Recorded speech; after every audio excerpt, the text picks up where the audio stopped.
अखिल जगस्वामी साब सदा शिव मल्हारी मणिमल्ल संहारक ऐश्वर्य प्रदाता शक्तिदाता जेजुरी गणाधीशित आदिरुद्र श्री मातंड भैरवा।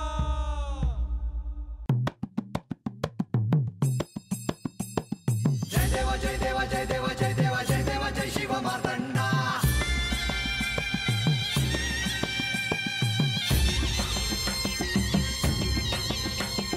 जय देवा जय देवा जय देवा जय देवा जय देवा जय शिव मार्तंडा। हरिवर्धन मल्हारी तुझी प्रचंडा। अगडदुम नगारा सोन्याची जेजुरी देव गेले जेजुरा निळा घोडा। अगडदुम नगारा सोन्याची जेजुरी देव गेले जेजुरा निळा घोडा। पाव में तोडा कमरी कर पटा बिहिर मस्तकी तुरा। खोबऱ्याचा कुटका भंडाऱ्याचा भडका बोल अहंकारा सदानंदाचा येळकोट। सदानंदाचा येळकोट। जय देवा जय देवा जय देवा जय देवा जय देवा जय शिव मार्तंडा। जय देवा जय देवा जय देवा जय देवा जय देवा जय शिव मार्तंडा। हरिवर्धन मल्हारी तुझी प्रचंडा। जय देवा जय देवा जय देवा जय देवा जय देवा जय शिव मार्तंडा। हरिवर्धन मल्हारी तुझी प्रचंडा।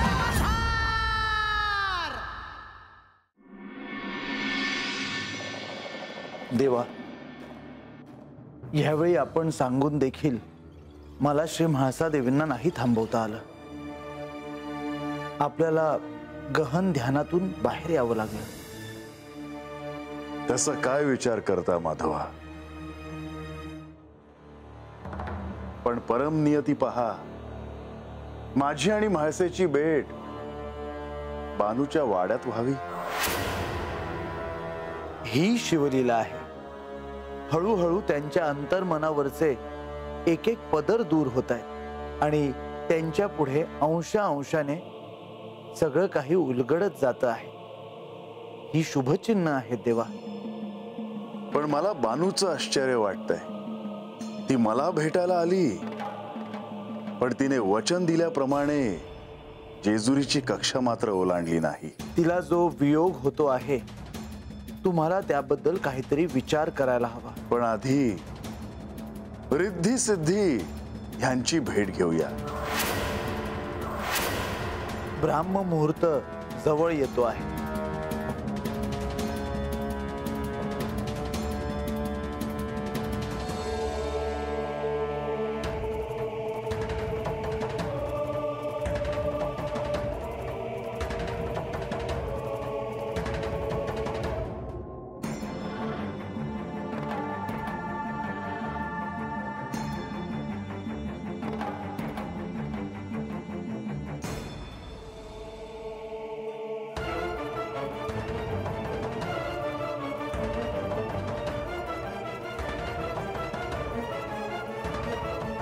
नंदी, आपण मला बोलावले देवा? होय। आज्ञा करावी। नंदी, आता गणेशोत्सवाला आरंभ होणार आहे, तेव्हा या निमित्ताने रिद्धी सिद्धी बालकन्यकांच्या रूपात गडावर येणार आहेत। तेव्हा त्या येताना त्यांच्या मार्गात कोणताही अडसर राहणार नाही ना, हे पहा। देवा, आपण खरोखरच मला आनंदाची वार्ता दिलीत। म्हणजे संपूर्ण कैलास साक्षात जेजुरी गडावर अवतरणार आहे। होय, हा शुभयोग आहे। तुला त्यांना ओळखता यावे म्हणून मी सांगितले। होय देवा, आजपर्यंत मला बाळ गणेशांचेच दर्शन होत होते। यापुढे मला साक्षात रिद्धी सिद्धींचेही दर्शन होणार। महद्भाग्य।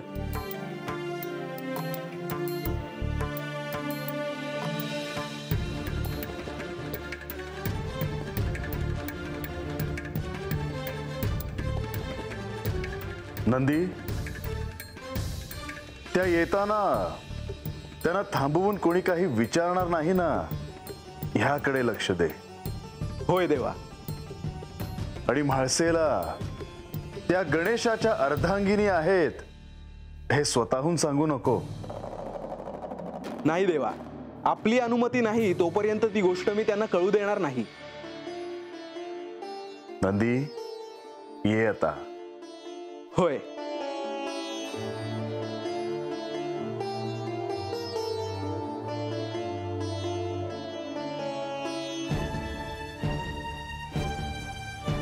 कार्तिकेय,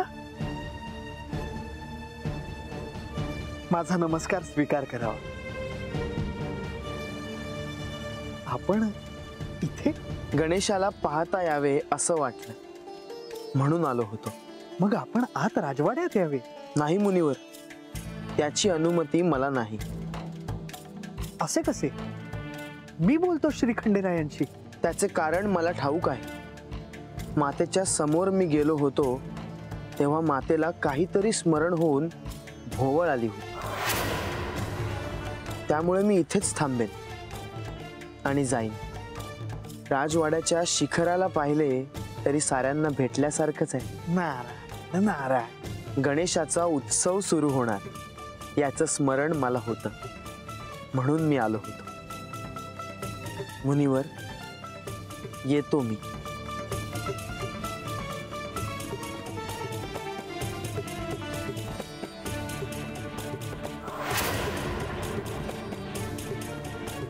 नारायण नारायण.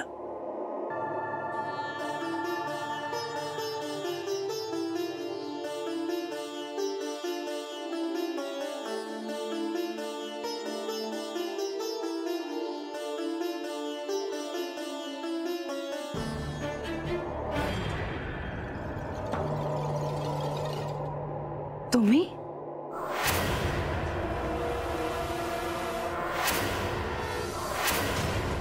तुलाच भेटायला आले म्हाळसा.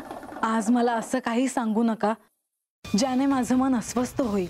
मी तेच बोलते जे तुझ्या मनात असतं. हो, पण आज मी खूप आनंदात आहे आणि मला माझा आनंद हरवून द्यायचा नाही. म्हाळसा, आनंद हा ज्ञानात असतो आणि ज्ञान हे पडलेल्या प्रश्नांचं उत्तर मिळालं की प्राप्त होतं. पण आता खूप प्रश्न झाले. हरकत नाही, मग येते मी. काय झालं देवी? तुम्ही मला काहीतरी सांगणार होतात ना? खरं तर मी प्रश्नच विचारणार होते. कशाबद्दल? तुला तुझ्या गतजन्माबद्दल फारच अल्प ठाऊक आहे. त्यात काही नवीन नाही.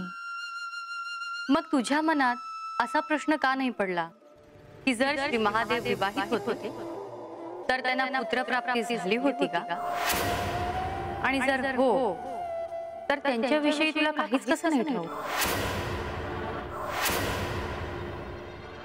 तुझ्या मनात हा प्रश्नच आला नाही की त्याचं उत्तर शोधायचं धाडस झालं नाही? मला हा प्रश्न पडलाच नाही. मग आता याचं उत्तर शोध, काहीतरी सापडेल तुला. हवं तर श्री खंडेरायांना विचार. नाही, ते नाही सांगणार, कारण तसा नियम आहे आणि त्यांनी जर मला सांगितलं तर बानूवर अन्याय होईल असं त्यांना वाटतं. पण मग ह्या प्रश्नाचं उत्तर तू शोधणार कसं? मी शोधेन, प्रयत्न करेन.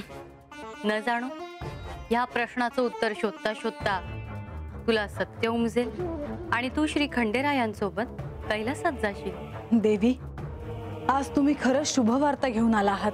आणखी एक शुभवार्ता मला समजली आहे. गडावर रिद्धी आणि सिद्धीचे आगमन होते आहे. हो, त्यांच्याविषयी जर तुम्हाला काही ठाऊक असेल तर मला सांगा ना. त्या कोण आहेत? त्यांच्या येण्याचा अर्थ काय? म्हाळसा, तुझ्या ह्या प्रश्नांची उत्तरं तुला नारद मुनीच देतील. तुम्ही मला भेटायला आलात, मला आनंद वाटला. तुझी रिद्धी सिद्धींसोबत भेट झाल्यावर आपली पुन्हा भेट होईलच. येते मी. देवी, पुन्हा नक्की भेटा.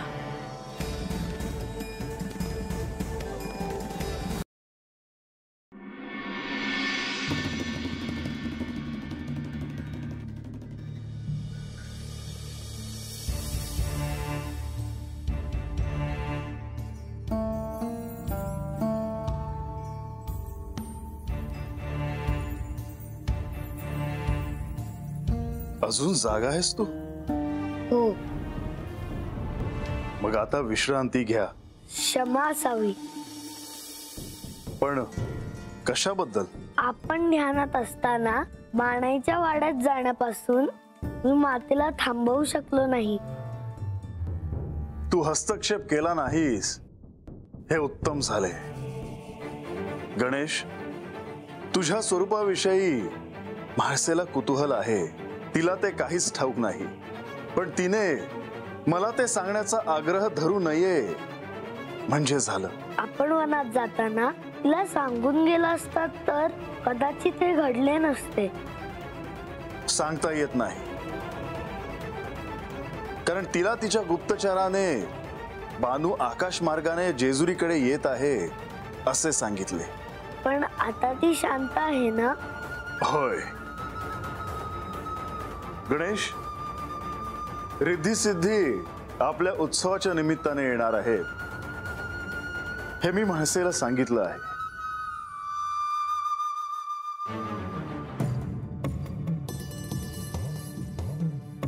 त्यांची नावं काय, त्या कोण आहेत हे मात्र तिला ठाऊक नाही. त्या दोघींना पाहिलं तर तिला काही आठवलं तर उत्तम. माता काय म्हणाली? तिला तर अतिशय आनंद झाला आहे. अतिशय उत्साहित झाली आहे ती. काय करू आणि काय नको असं तिला झालं आहे. मी, तुम्ही, माता, रिद्धी सिद्धी सगळे सूर्योदयानंतर एकत्र असू. होय. बंधू कार्तिकेय असते तर अजून आनंद झाला असता. कार्तिकेयने हे राजवाड्यात येण्याचा योग अजून आला नाही. गणेश, सर्वत्र तुमचा जन्मोत्सव सुरू आहे. सर्व भक्तगण तुमची आराधना, तुमची भक्ती करत आहेत. तेव्हा त्यांना आशीर्वाद देऊन, त्यांना वरदान देऊन सर्वांना सुखी ठेवावे. होय देवा. आणि रिद्धी सिद्धींना सांगा की ह्या जेजुरी गडावर त्यांचे स्वागत आहे आणि आम्ही देखील त्यांची प्रतीक्षा करीत आहोत. हो, मी त्यांचीच प्रतीक्षा करतो आहे.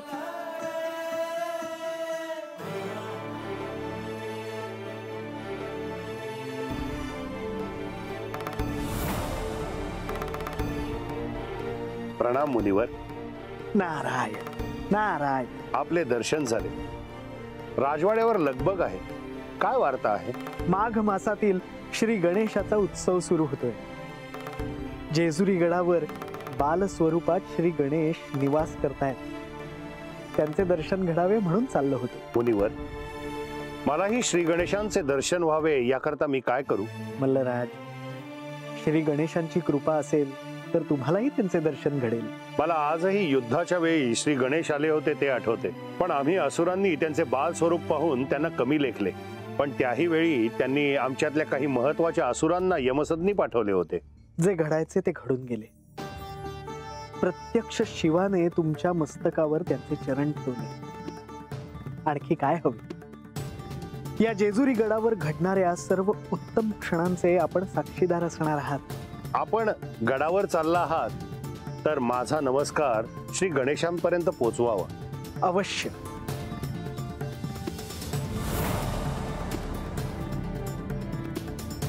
हे घ्या. यांचं मी काय करू? जिथे असाल तिथे श्री गणेश यांचे स्मरण करून अर्पण करा.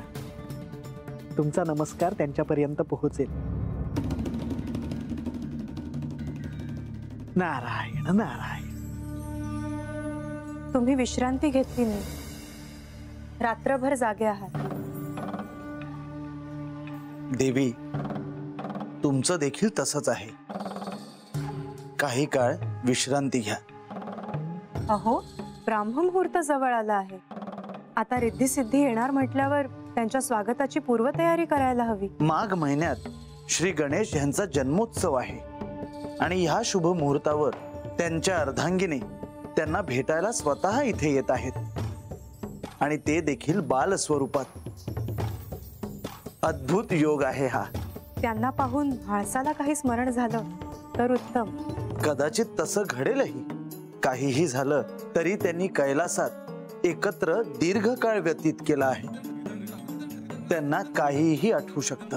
परंतु जसे श्री गणेश इथे बालस्वरूपात आले तसंच रिद्धी सिद्धी देखील बालकन्यकांच्या रूपात येणार आहेत. त्यांनी मूळ रूपात दर्शन दिलं तर काहीतरी घडेल. तो निर्णय आपण नाही घेऊ शकत.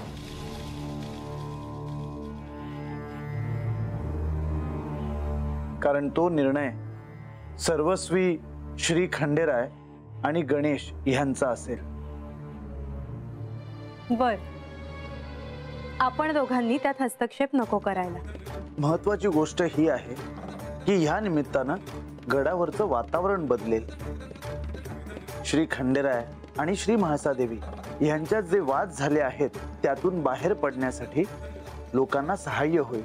आणि श्री गणेशांसोबत रिद्धी सिद्धींचं दर्शन ज्यांना होईल त्यांना सर्व सुख मिळतील. त्यांच्या सर्व चिंता दूर होतील. संसार सुखाचे सगळे मार्ग मोकळे होतील. आणि ह्या सगळ्याचे आपण साक्षी आहोत.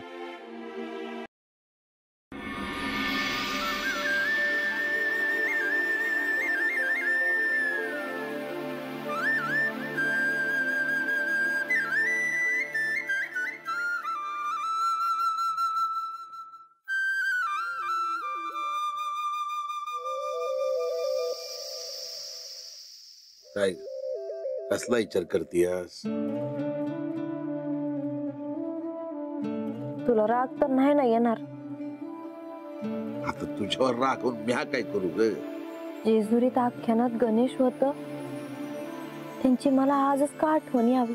अगं असू दे, आठवण आली ना झालं. तर काय कारण लागतं का अशा गोष्टी? विचार करत बसतीस ना म्हणून समजा आठवत बघ तुला. अरे परत त्यासनी मला हात येऊन भेटून 1 वर्ष झालं आज. आणू तुला एक सांग, म्या त्यासनी बघायचो ना तर माझा समजा शिन जायचं बघ. काय त्यांचं ते रूप, इतकी वर्ष उलटून गेली तरी अजून ते लहान रूपातच आहेत. काय काय गोष्टी ना माणसाच्या डोसक्याच्या बाहेर असतात बघ. गडावर होतो तेव्हा केवढ्या मायेनं वाड्यावर यायचे ते. गोडवा आहे त्यांच्या वागण्यामध्ये, बोलण्यामध्ये. आणि तुला एक सांगितलं ना तर रागवू नकोस बघ माझ्या. काय? मग आठवण काढूस त्या जेजुरीची. ती माणसं आता नाही राहिली तुझी बाग. आयुष्यात ही देव माणसं आली आहेत, तर त्यासनी असंच कसं विसरू म्या? किती बी नाही म्हणलं तरी नातं आहेच की त्यांच्या संग. तू ऐकणार नाहीस बघ माझ.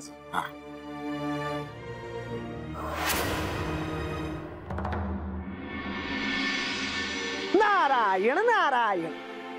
ओम रक्तचंदन सिद्धासा भस्म दूर्वांकुरांशता विकाराकृती संदिष्ठा. ओम ऐं ह्रीं क्लीं श्री गजमुखाय नमः.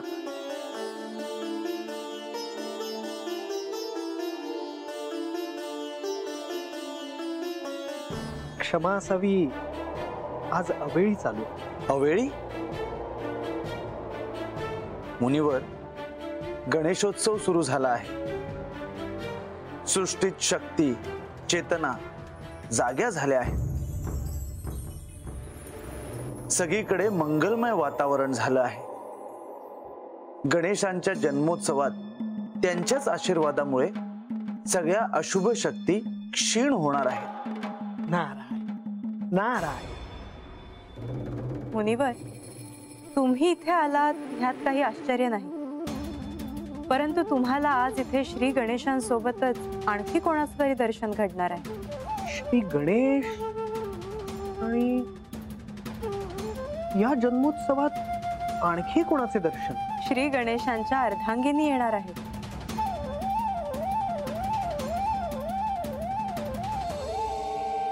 खरेच? काय शुभयोग आहे. प्रत्यक्ष रिद्धी सिद्धी. मुनिवर, ह्या निमित्तानं आपण श्री गणेश आणि रिद्धी सिद्धी यांच्यावर शब्द रचना करून सगळ्या भक्तांमध्ये प्रसाद म्हणून प्रदान करा. जशी आपली इच्छा प्रभू. रिद्धी सिद्धींना प्रसन्न करण्यासाठी प्रथम हा मंत्र असावा. ओम पद्मावती पद्मनेत्रे लक्ष्मीदायिनी सर्व कार्य सिद्धी करी. ओम ह्रीं श्री पद्मावत्यै नमः. सुंदर.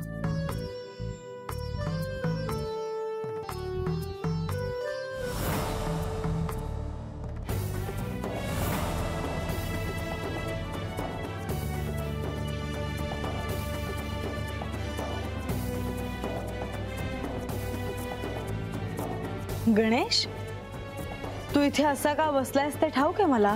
काय सांगितलं आहे तुला श्री खंडेरायांनी? तुला भेटायला 2 दिव्य कन्या येणार आहेत म्हणे. हो, मी त्यांचीच प्रतीक्षा करत आहे.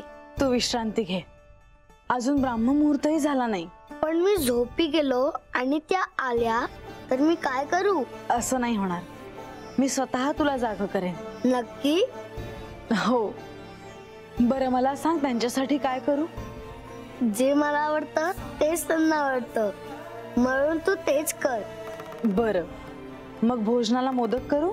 हो, खूप सारे मोदक कर. गणेश, मी कधी काही कमी केलंय का? जर तू त्यांना भेटवस्तू दिलीस तर मला खूप आवडेल. पण त्यांना काय भेटवस्तू देऊ तूच सांग. जे तुला आवडेल ते दे. पण मला तू हे नाही सांगितलंस की त्या कोण आहेत ते.